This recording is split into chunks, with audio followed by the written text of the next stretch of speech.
According to analysis by the Hoover Institute, the public option would increase the federal deficits by almost $800 billion, making a more widespread tax increase necessary. Joining us now, Larry Kudlow, National Economic Council Director. Larry, always good to have you. First to that, can you respond to that? Because that's what we're hearing from Joe Biden when he was on the campaign trail. Well, look, that study from the Hoover Institute at Stanford University lays out in clear, plain English and facts how damaging Mr. Biden's options are. I mean, they estimate taxes will blow sky high. The individual income tax goes up. The Social Security tax goes up. For successful earners, it'll be well into 50%. Not even including the states, well into 50%. It raises the capital gains tax for investment by 80%. It raises the corporate tax by 35%. It'll make us uncompetitive. It will eliminate the benefits. You know, one of the key points here, Bureau of Labor Statistics, Census Bureau, Federal Reserve. These are government statistics, not our stuff, okay? Families increased their income in the Trump's 3 years before the pandemic by $6,500, a five-fold gain above what Biden and Obama did over 8 years, $6,500. Now, back to the Hoover-Stanford study. They would lose the $6,500. Middle-income families would lose all the gains during the Trump years, which are the first gains, by the way, in 16 years. Moreover, according to those estimates, the tax and regulatory and healthcare and energy policies would lose 5 million jobs, 2.6 trillion of GDP. So we're talking stagnation, decline, recession, pessimism.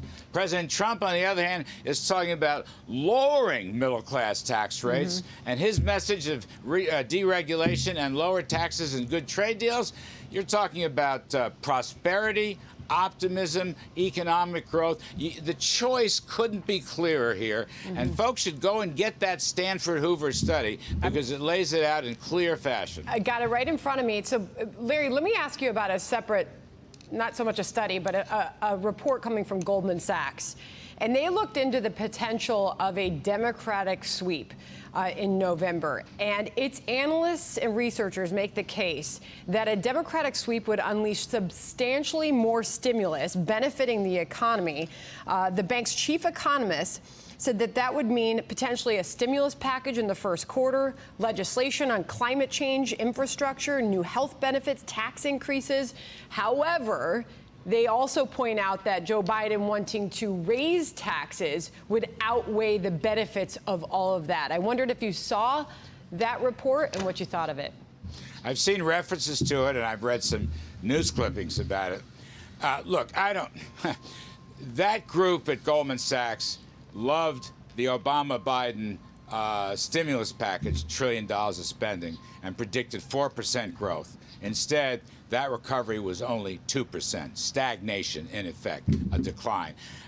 They don't understand supply-side effects. They don't understand incentive effects. They don't understand that successful workers should be rewarded, not punished. They just don't. They've always had this bias towards big government spending. Again, these tax hikes, the individual tax top rate's going to go through 50%, and that's before you get to California and New York. Capital gains goes up 80%. Corporate tax goes up over a third. All those benefits, this is a key point. President Trump's tax cuts provided the benefits to those who need it the most. That is, middle and lower income Americans whose benefits after tax substantially exceeded the benefits of the upper income brackets. If you run and reverse POTUS's tax cuts, you will take those benefits away. $6,500 per family will be gone. That's what the Hoover-Stanford study says. That's what we've been talking about. So Wall Street can do a lot better than the analysis you just suggested. Real quickly, that bank also noted that according to opinion polls, prediction markets, statistical models, they imply, this is their conclusion, that Democrats are likely to win the presidency, the House, and the Senate. And that is what they are trying to price in when it comes to market risk. Are they wrong? You know, the only poll that matters, Sandra, Yeah. Votes. This has a familiar ring 4 years ago, 2016. It was all locked up for Hillary, except one person didn't buy it, and that was Donald Trump. He's now the president. You can see him working his tail off, flying all over the country to key places, holding rallies with his message of low taxes and regulations How about and a preserving stimulus energy bill? and good trade deal.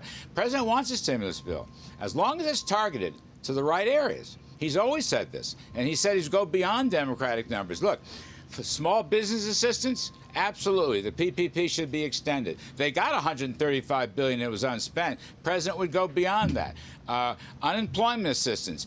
President took the initiative and provided unemployment assistance with re-provided funds. But the fact is, it's going to run out. So we need congressional legislation for those to substitute for the repurposed Can he funds. get support for going beyond $2.2 trillion? Can he get Republican support for that? It's a question. It's not so much a question of top line numbers. It's a question of what the priorities were.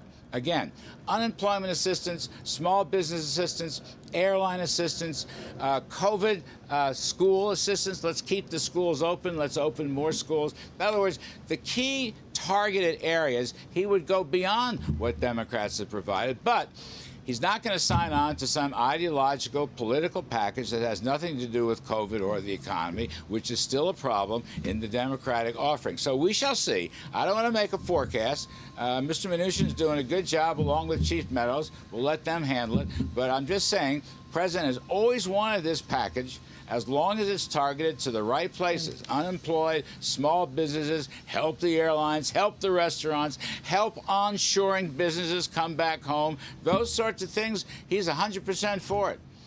Larry, always good to get an update from you. Hope to have you back soon. Thank you. Appreciate it very much.